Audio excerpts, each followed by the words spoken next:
Manje kubuza ukuthi ngabe begqoba kuphi ke? Oh, it's 1 foot, man. For many, many years, we haven't done this thing, 1 feet, but many foot. So that's the reason why you're getting a bit confused. It's like 1 tooth, but many teeth. Yes. Manje kumbuzo ukuthi ngabe begqoba kuphi ke nendawo unyaka lolodwa? Sacela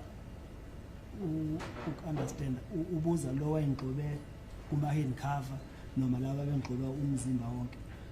My Lord, I would like to get a clarity. Are you asking about the person who was stepping on the handcuffs while I was cuffed from my back, or are you asking about those who were stepping on my body?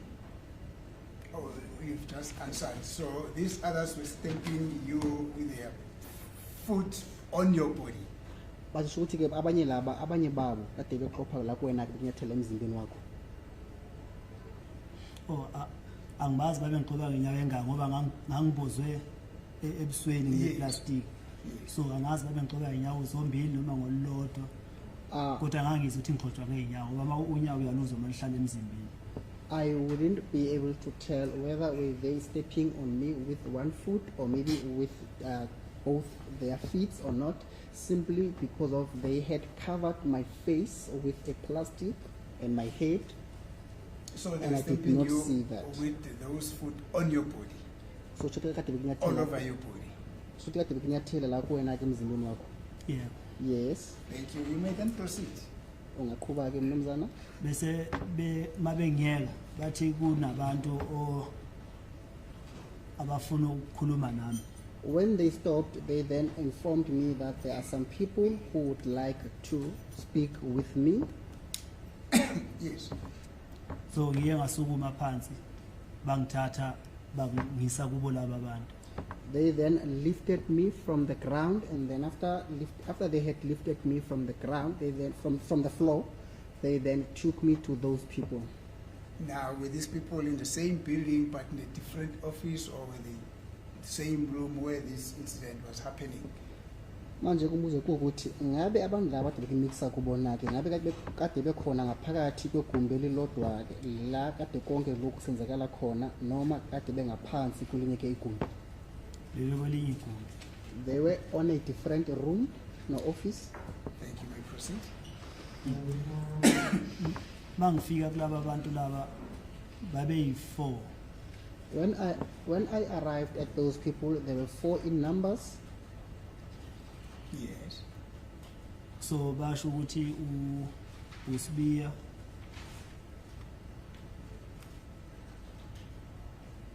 Yes, one of them introduced himself as Spear. So ukuthi omunye wabo wayibika la kuwena njengokuthi uSibiya isibongo sakhe. yeah. Yes. Yes. One of them introduced himself as Sibiya. Yes. Proceed. uMakhubo Sibiya. Manaki. Sibiya. Omunye. Makhubu. Yes. Lishaba Leshabane. uZungu Bani? Zungu. Oh, it was Asibiya, Makubo, Lishabane, and Zungu. Thank you. Just before we proceed, let's just get some clarity on that. In the course of this trial, when the state was leading evidence, there's a Constable Zungu who came to testify, and you were here, not so. Bathi ke ngesikhathi lesi ke abashushisi kade behola ubufakazi ke la ngaphandle kusenkantolo wathi khona ke umlisa owafika lana ke uZungu akusinjalo Kunjalo. that is so. Would this Zungu that you're referring to as being one of the 4 people who you met at Clorco be the same Zungu who came to testify here on behalf of the state? Bathi manje A Constable Zungu. bathi manje kuZungu lo wamthola khona le kula mahhovisi aseClorcop oma TRT ngabe uyena uZungu lo owafika noma qhamuka la ngaphambi kusenkantolo alethe ufakazi bakhe. Yebo. Constable Zungu. Constable Zungu. Yes, it is him. Now, there is also a Mr. Makubo, I think it was a sergeant or a warrant officer Makubo, who came to testify here. It was in a trial within a trial. Unfortunately, I was not here at court. I got his name when I went through your records. That was when you were still being represented by Mr. Mugomi Zulu. there But- was a person by the name of Mr. Makubo. Would this Makubo that you found at Tluorkop be the Makubo who came to testify on your behalf in the trial when you were represented by Mr. Mgomezulu? Athi-ke manje kumele advocate Mnisi-ke ngabe mhlambe lo Makhubo okhuluma ngaye ngabe uyena lona-ke owafika la ngaphambi kwenkosi enkantolo elethe ufakazi bakhe-ke ngesikhathi ade khona-ke umzila ngaphakathi komzila mhlambe trial within a trial-ke ngesingisi-ke elethe ufakazi bakhe futhi wena-ke kade umelwe ngesikhathi leso noma ngesikhathi sakhona lesiyana kade umelwe-ke usele washona-ke laphayana kumnumzana uMngomezulu. yebo uye. Yes, it is him. Thank you. And you said there was a Mr. Sibia. It is kade khona kumnumzana Or uSibia. there was also a person who introduced him or herself as a Sibia. Was it the he or she, this Sibia? Manje-ke lo muntu othizeni wazazisa kwena mhlawumbe wayibika kwena-ke ngokuthi-na-ke uSibia isibongo sakhe ngabe mhlawumbe kade kuwumuntu wesimame noma kade kuwumuntu wesilisa. bekuwumuntu wesilisa. It was a gentleman. Hey, Sibia kwangathi usengakafika ukuzotestify lana ngisho. I'm sorry. This I haven't seen in the record a person by the name of Sibia coming to testify and so. Athina kutshalakala ngokuthi-ke uSibia kafikile la ngaphambi kwenkosi enkantolo elethe ufakazi bakhe kusenjalo yini. yebo akafika. Yes, he did not come to Thank you. testify. And you also there was a Lishabane. Is it a he or she? Bathi futhi ete khona-ke omunye ade owayibikisa kwena mhlawumbe owayibika kwena ngokuthi uLishabane. Manje-ke uLishabane kade kuwumuntu wesilisa noma kade kuwumuntu wesimame. bekuwumuntu wesilisa. Lishabane was a gentleman also. Thank you. Now you've been taken to these 4 people. You may proceed to tell the court what happened as you interacted with these people, if there was any interaction with them. Manje-ke uthi bakunikisa kulabantu abade beba u4 ngabe yini eyenzeka ngesikhathi kade uhlangane nabo laphayana uma useseTlorkop. Bangibuza ukuthi ngazini ngokufaka senzo nabo futhi. They asked me as to what is it that I know about the death of Senzo. ngabatshena ukuthi angazi lutho ngokufaka senzo. I then informed them that I don't know anything about the death of Senzo.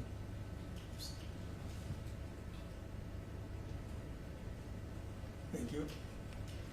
bathi bona information abayitholayo bathola ukuthi mina nginesandla ekufeni kasenzo. They then said, pertaining based on the information in which they had received, they then said, I do have a hand in the death of Senzo. Yes. ngabatshena ukuthi mina angazange ngabulala umuntu nje angeke ngibe nesandla ekufeni komuntu. I then informed them that I have never killed anyone and I would. So bangikholwa ke lokho engangikusho noma bagcina bengithatha ama-fingerprint bathi bazongibeka e-police station. Uma kuyikuthi ama-fingerprint ami bawathola ukuthi ayahlangana nalama-fingerprint abawafunayo bazoza ukuthi angisazi uma kupha ngole kungulesine noma wawulesihlanu na bathi bazoza ey'nsukwini beze e-police station lapho engizobe ngikhona khona bezongitshaja. Bakuthatha bakunikisa ngaphansi kwesikhumulo samaphoyisa namaqala bathatha ama-fingerprints kuqala. bathatha ama-fingerprints. Okay, firstly they lifted up my fingerprints. No, my fingerprints were taken. After them taking down my fingerprints, they then informed me that should they find that my fingerprints link with the case in which they were looking me for, they would then come to me, and then I think it was on a Thursday or Friday, they then took me to a police station. Bakumisa ku 6 kumaphoyisa. Uthizile amaphoyisa? Ngisaqhubeka. Okay, ngikhuluma. Mabeqeda ukungithatha ama-fingerprint bengise police station bangithatha bangisa eThembisa South. Bathi bangitshaja ngama-drugs mabefika eThembisa South. Thatha ngani? Ama-drugs. Okay, after they were done lifting up my fingerprints, they then took me to Tembisa South police station. Yes. They then said to me they were charging me for dealing in drugs. Yes. Mabengisuse eThembisa South basebengisa eThembisa police station. Then from Tembisa South, they then moved me to Tembisa police station. eThembisa police station la ngafika ngala Detained, no, that is where I slept up until the day in which I was supposed to appear before the court. mangisemaselini asekhoti ngiye ngezwa kubizwa igama lami mangiya kulo muntu obiza igama lami iphoyisa langikhipha lathi angihambe ngekhaya. And then whilst I was still at the cells in Kantor, noma police station. Ehofisini emaselini Okay. angena ngekatona. While I was still at the police cells, and then I heard someone calling my name, and then the person who called my name then informed me that I should go home. No, I must go home. So the day on which you were taken to court, instead of you appearing at court, I assume that would have been a court orderly, then called you your name and he told you to go back home or to go away home. Pardon, Counsel? I'm just trying to clarify. My understanding, am I correct to understand you to mean that the day on which you are supposed to go to court, the court orderly came and called you out your name from the court cells, but instead of you being taken to appear before the court, then you were told to go home? Is that what you're saying? As a court, please, Mara, this is really not important, but I think it's purely leading. No mention has been made of a court orderly or the accused being taken to court. If maybe we can just stick to the normal rules of evidence. As it is the court, my lord. That is the reason why I am saying, should I understand you to mean? In other words, if my understanding of what you've just said is not what I'm understanding, then you can correct it.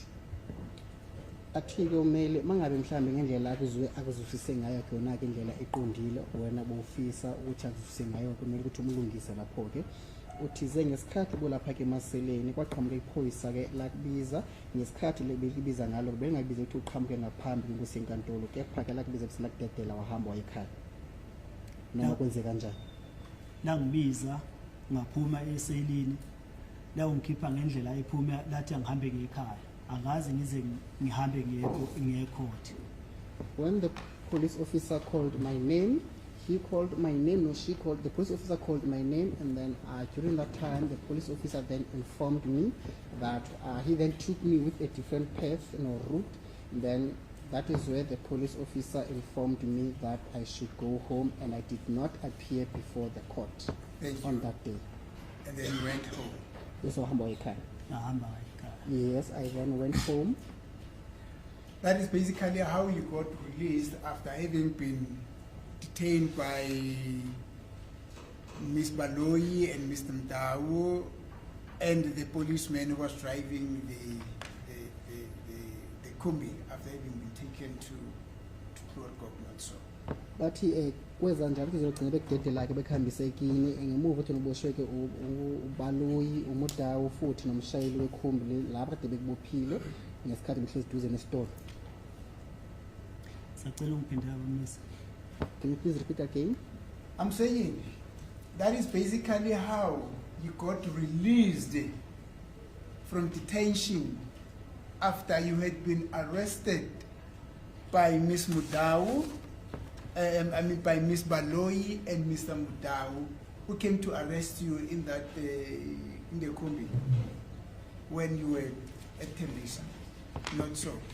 Athi-ke uMail ngabe kwagcina kuze kufinyelele emaphethweni ukuthi yena ke amaphoyisa akudedele uhambe uyekini ngemuva kokuthi ke uBaloyi uMdawu futhi nomshayeli wekhumbi bathatha la bathatha khona ke bese bakunikisa kuma office aseClorgop ama-TRT wagcina ke ngemuva kwalokho ke wagcina sebekudedele uhambe uyibuyela kini. Yebo. Yes. Thank you. We won't get into the issue of the drugs, whether or not you were charged. It might not really be so directly relevant to this one, but what is important is, subsequent to you being released in 2019, and having been questioned about your involvement on the Central Meyiwa trial, is it correct that the next incident when you also got arrested, detained and questioned in relation to Senzo Meyiwa's death was on the 30th of May 2020, not so? athi-ke ngeze siqinise kabanzi-ke kudaba lokudayidayisa ke idakamizwa nokuthi mhlawumbe bakuthesa amacala kulu icala lelo noma kaze bakuthesa amacala kule cala lelo-ke bathi ngemuva ukukhulumisana namaphoyisa-ke ngelanga lelo-ke isikhathi sakho sesibili la uhlangane khona amaphoyisa ukukhulumisana nawe bese yakubuza-ke imibuzo-ke ngokushona kukaSenzo Meyiwa kade kuyilanga lange-30 zakaMeyi ngomnyaka 2020 akusinjalo yini? yebo kunjalo. Yes, that is so. Thank you. Now,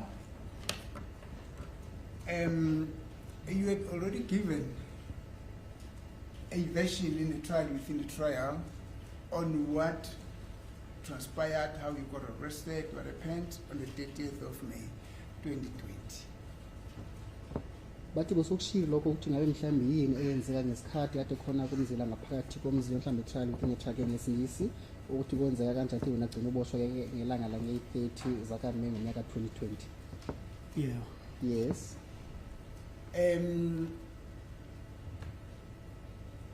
This is, the following is nothing to do with you, but my understanding of what was said with regard to the evidence that was laid in the trial, within the trial, is that that evidence was insulated. I think that's a term that came from the state. In other words, it was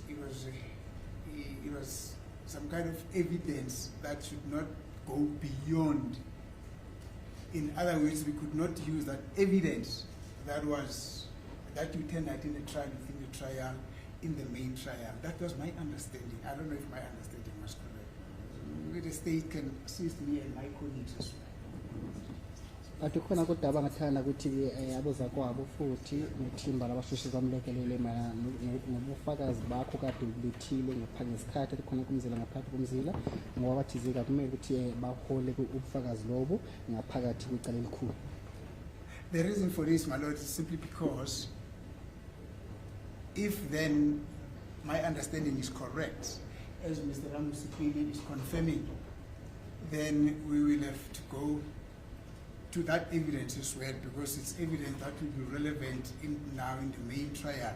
But if my understanding in that regard, although confirmed by Mr. Ramusipili, is not accurate, then I'm going to make an application that that evidence should then be transferred into into the main trial. But I would prefer the former.